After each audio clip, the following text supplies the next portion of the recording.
Hey, unboxing my Faithful to Nature package. Okay.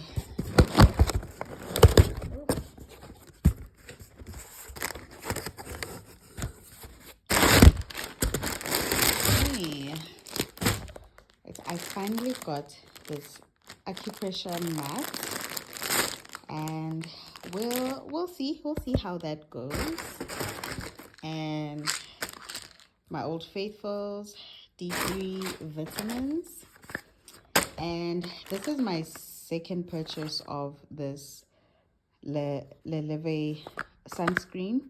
It's the only mineral sunscreen that is honestly black girl friendly, which is great.